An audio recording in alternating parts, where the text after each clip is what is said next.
Assalamualaikum warahmatullahi wabarakatuh.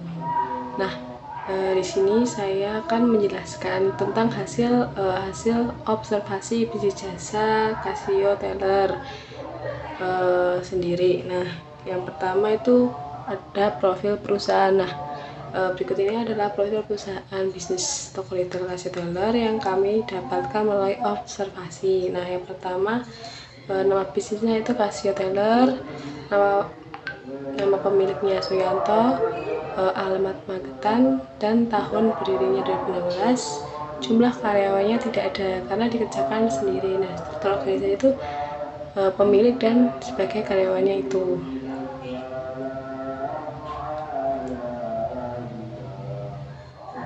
Nah, selanjutnya jasa layanan. Nah, dalam Casio Teller ini yaitu jasa layanan itu jasa jahit. Nah, jasa itu menawarkan mengolah kain yang belum jadi menjadi bahan jadi. Nah, dimaksud ini yaitu seperti pakaian, celana, rok, dan lain-lain. Nah, jasa ini mengubah ukuran pakaian menjadi lebih kecil atau lebih besar sesuai yang pelanggan inginkan. Nah, selanjutnya yaitu analisa lingkungan pemasaran. Nah, yang pertama itu ada segmentasi. Nah, dalam aspek geografis. Nah, Casio Teller ini itu berfokus pada busana pria.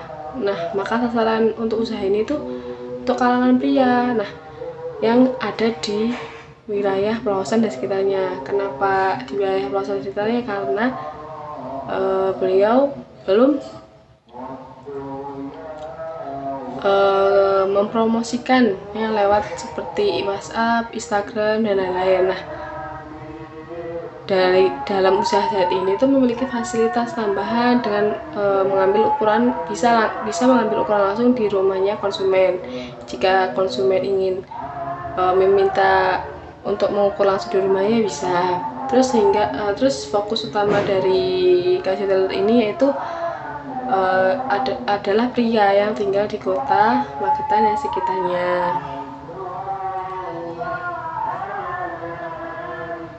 Nah, selanjutnya itu ada aspek demografis. Nah, dilihat dari data pesaing, Casio Teller ini tuh menerima jahitan busana pria dari berbagai jenis umur, mulai dari anak-anak, remaja, dewasa hingga tua. Nah, apa sih yang dijahit beliau itu? Ada jas, kemeja, baju dinas buat kepala desa kayak gitu, dan lain-lain. Nah, selanjutnya itu ada aspek fisiografis. Nah, dilihat dari kesibukan masyarakat sekarang tuh pekerjaannya tuh jarang, kesulitan itu membagi waktu, dan ditambah kemacetan yang terjadi di jalan, mereka tuh malas untuk keluar rumah. Nah, maka jasa saat ini tuh memberikan layanan gratis untuk pengambilan atau fitting baju atau pengukuran di rumah konsumen. Jadi kan mempermudah konsumen gitu. Selanjutnya itu analisa lingkungan pemasaran. Yang kedua itu ada targeting. Apa sih targeting dari Casio Teller itu menetapkan sasaran kepada konsumen pria yang tinggal di wilayah Pelausan sekitarnya, dari usia anak-anak, remaja, dewasa hingga tua. Nah, hal ini karena merupakan tuh pasar yang paling potensial gitu. Yang ketiga ada positioning. Nah, penetapan posisi pasar sasaran dari usaha jahit busana pria ini dilihat dari penempatan pasarnya digunakan oleh pesaing. Nah, sehingga pada usaha jahit ini busana pria Casio Teller ini memiliki keunggulan dibandingkan dengan pesaing. Contohnya keunggulan yaitu jahitannya lebih rapi daripada jahit lainnya, dikarenakan beliau itu lebih mementingkan kualitas daripada kuantitas. Nah, jadi tidak usah diragukan lagi kualitas dari jasa jahit ini, begitu. Nah, selanjutnya itu ada program pemasaran jasa. Yang pertama itu produk.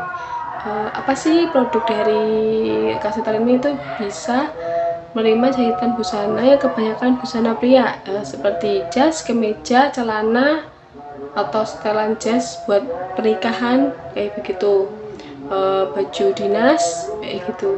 Nah, yang kedua itu harga yang ditawarkan kasir ini mulai dari kemeja. Nah, kemeja itu harganya jasanya itu mulai dari 50 ribuan sampai 100 ribu.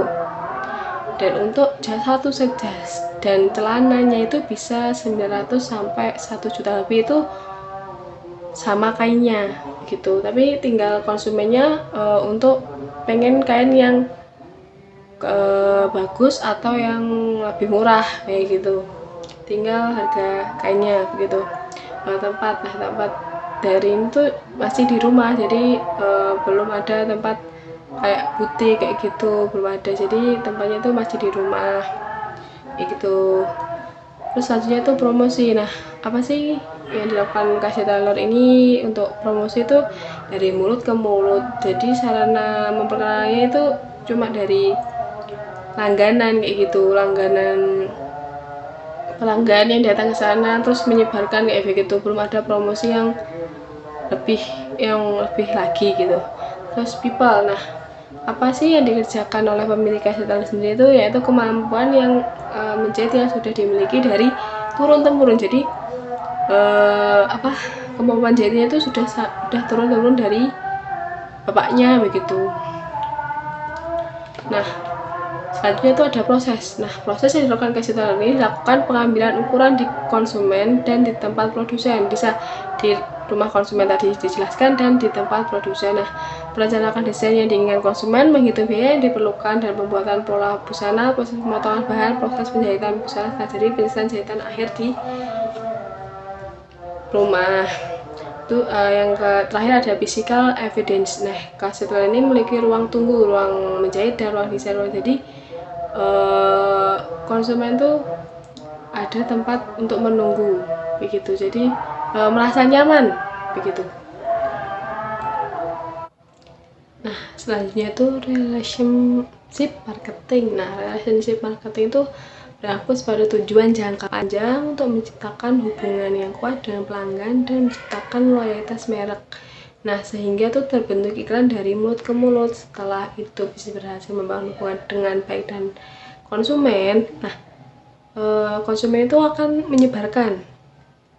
Terus orang tuh akan penasaran apakah jasa yang dibuat itu kualitasnya baik atau tidak, yang dihasilkan itu kualitasnya baik atau tidak.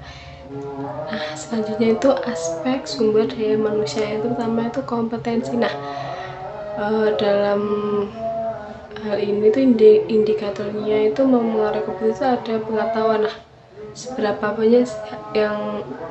banyak sih beliau memiliki bidang itu dan dapat melaksanakannya itu berdasarkan yang dimilikinya. Yang kedua itu keterampilan. Nah, kemampuan dan penguasaan teknik dalam menjahit itu bagaimana. Terus yang ketiga itu perilaku. Bagaimana sih perilaku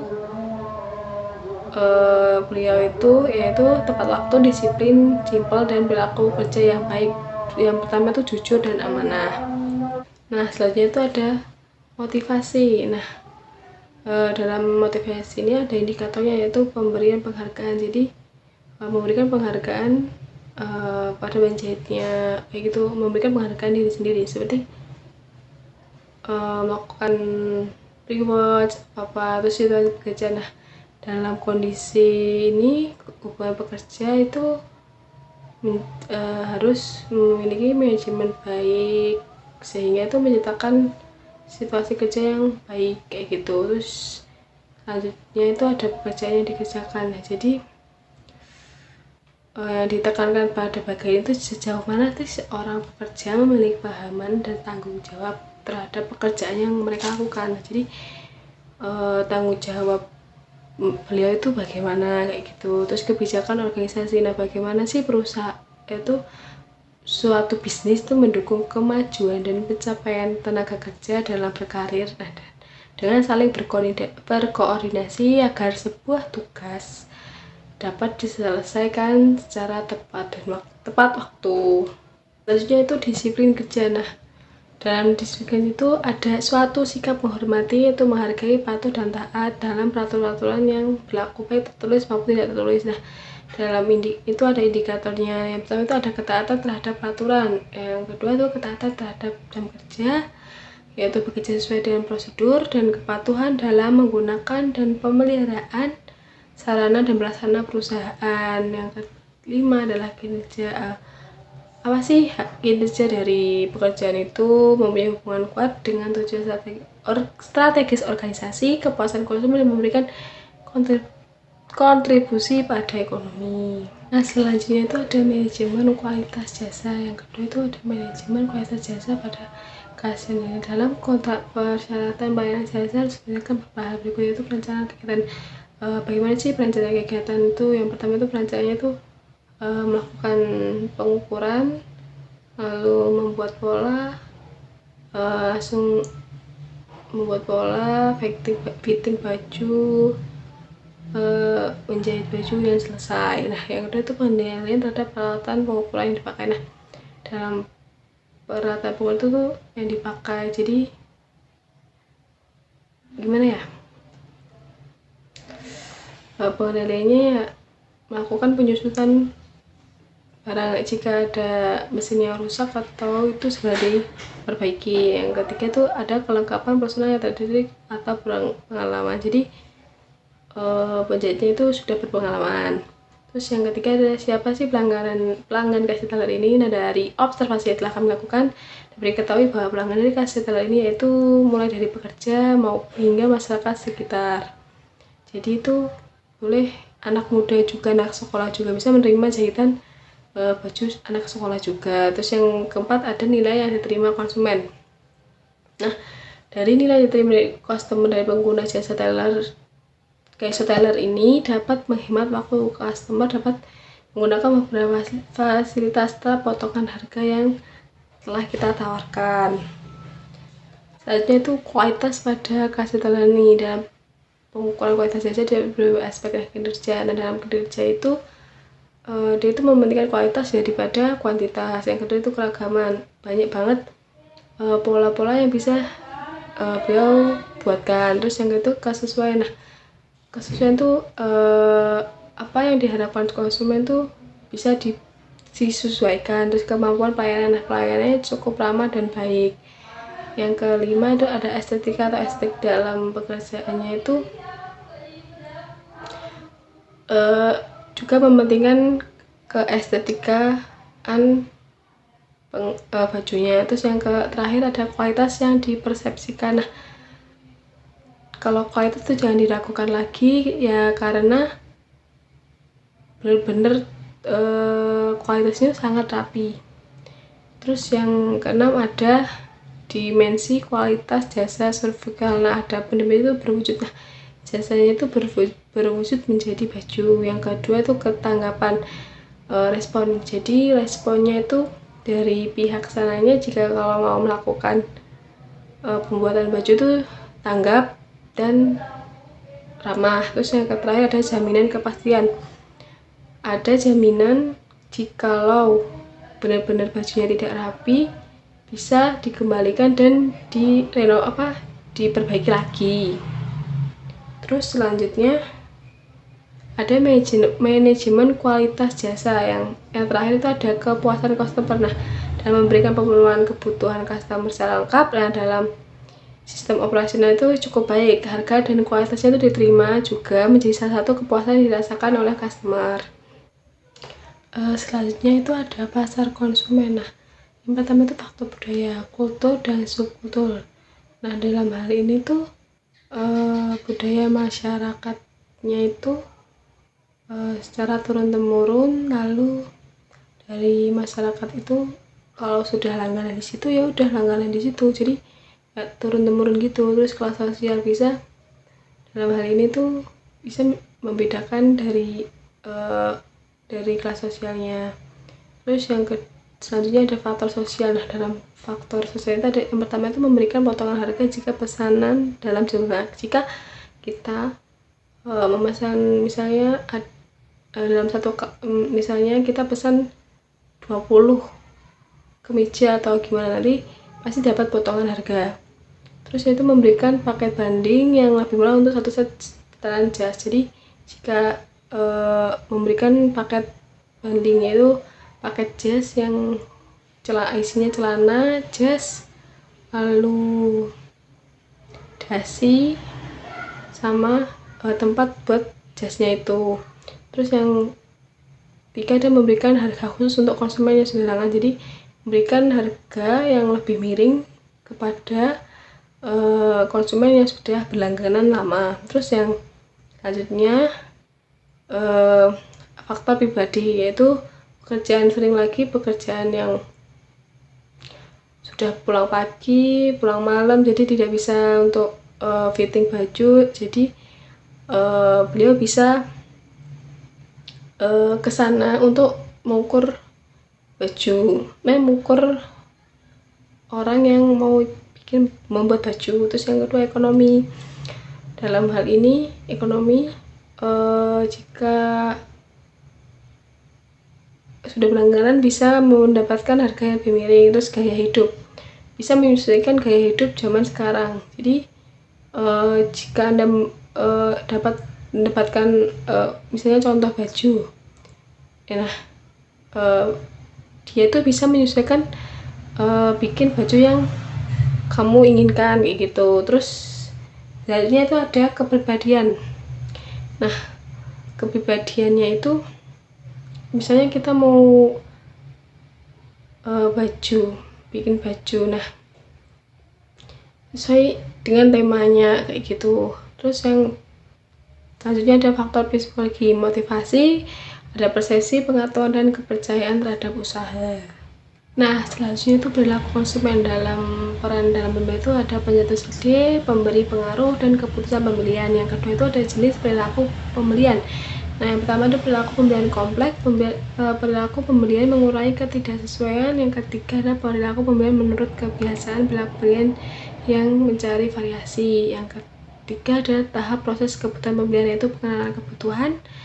Jadi kita tuh pengen baju buat apa kayak gitu, buat acara resepsi atau gimana.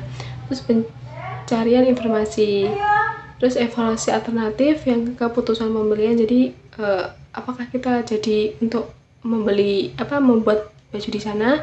Yang terakhir ada perilaku setelah pembelian, jadi sikapnya itu kita bagaimana, suka atau tidak tentang kualitas yang jasa yang mereka berikan. Selanjutnya itu ada evaluasi kinerja bisnis jasa Casio Teller. Nah, berdasarkan hasil observasi yang kami lakukan, kami lihat bahwa bisnis jasa Casio Teller ini masih belum memiliki strategi pemasaran yang terstruktur. Nah, di mana toko tersebut tuh hanya mengandalkan pelanggan yang sudah langganan di toko tersebut. Nah, pemasarannya itu sangat kurang banget. Nah, kurangnya pegawai karena dikerjakan sendiri, jadi tidak ada karyawan kayak gitu. Nah, ketepatan waktu pekerjaannya kadang itu tidak sesuai atau molor dari kesepakatan. Nah, lalu promosi yang hanya lewat mulut ke mulut. Nah, kami menyarankan lebih baik apabila bisnis jasa Casio Teller ini membuat strategi pemasaran yang menarik dengan cara mengiklankan jasanya itu lewat sosial media seperti WhatsApp, Instagram, TikTok, dan lain-lain. Nah, seharusnya lebih baik juga mempunyai karyawan yang memadai sesuai standar yang beliau inginkan, dan pengukuran waktu pengerjaannya harus lebih diperbaiki lagi. Terima kasih, sekian presentasi dari saya. Jika ada salah kata, saya mohon maaf. Wassalamualaikum warahmatullahi wabarakatuh.